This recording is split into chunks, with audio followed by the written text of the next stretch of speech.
With this video, I thought I'll experiment a little bit. I took a decent number of photos and videos with the new OnePlus Nord N30 5G, so while you enjoyed the images as they scroll by and you can scrutinize them all you want, I'm also gonna talk about my 3-week-long impressions and opinions about the pertinent parts of the device. From the cameras, of course, the performance and comfort as a day-to-day device, battery, basically to see if this phone is dope or nope. Do support this channel by subscribing and checking out my playlist, by the way, so let's do this. The camera package consists of a monster 108 megapixel main sensor supplemented by a 2 megapixel depth and 2 megapixel macro camera.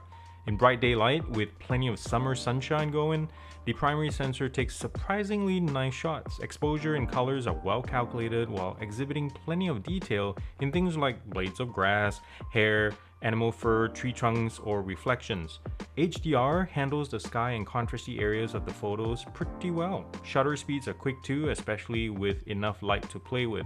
Of course, by default, the main camera downsamples the 108 megapixels into smaller 16 megapixel photos to help keep file sizes in check.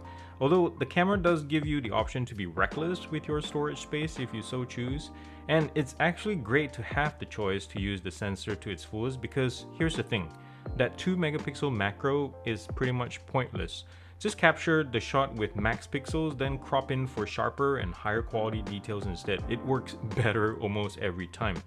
That being said, we really need to say adios to small megapixel macro sensors in budget phones. I personally would like to see more ultra wide angle lenses trickling down product lines of major brands. Indoors, in good lighting, the camera exhibits proper color science. Yellows that throw off even say the mighty Pixel 7 Pro comes off more realistically on the OnePlus. Shutter delay drops maybe about half a second, so obviously not super ideal for taking photos of fast-moving objects like pets and children. At $300, some things you'll find in higher tiered phones do become quite obvious. In lower lighting, and let's not even mention no light conditions, indoors and outdoors, the camera algorithm begins to smear details into smudges like the fabric of the couch, while introducing a lot more noise in shadows or darker areas. Due to the price, electronic image stabilization is the only form of stabilization you'll get for videos, which in turn causes unpleasant jolts and image shifts unless you're holding your phone super steady or if you have a tripod.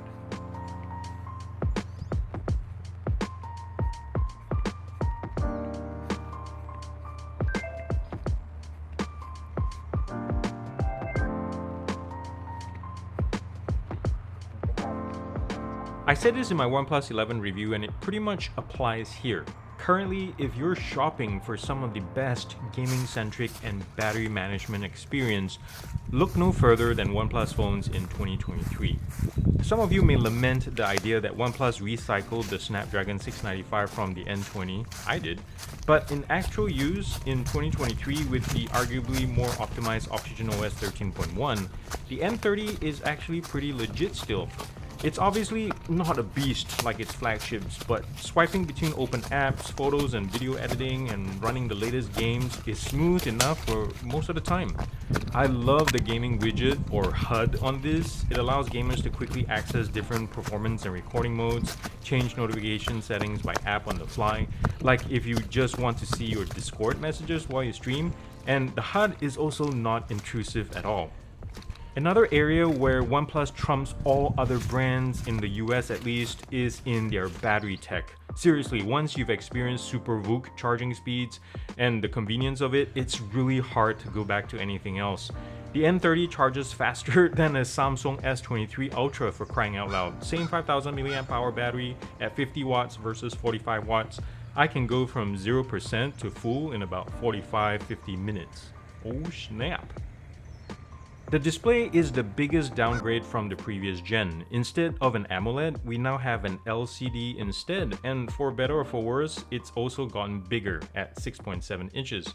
OnePlus did significantly double the refresh rate to 120Hz, but personally I prefer they kept the N20's screen size, but with a 120Hz AMOLED or something more contemporary. Still, it gets the job done in most situations such as gaming and scrolling, with colors looking punchy and viewing angles pretty decent. It's only nighttime and bright daylight where I'm left wanting for something more modern.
Well, I hope you enjoyed this little presentation of the OnePlus Nord N30. It was fun showing off the photos and videos it took, and it's not bad for $300, though there are a lot of fantastic options out there for around the same price point, such as from Motorola, Samsung, and Google.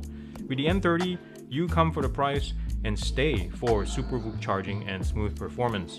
Thanks so much for watching, everybody. Don't forget to subscribe, thumbs up if you like this video, comment nicely down below as well, and don't forget to do something loving and kind for somebody in this world, because if you haven't noticed, the world needs it more than ever, and it starts with you. I love you all very much. Peace out.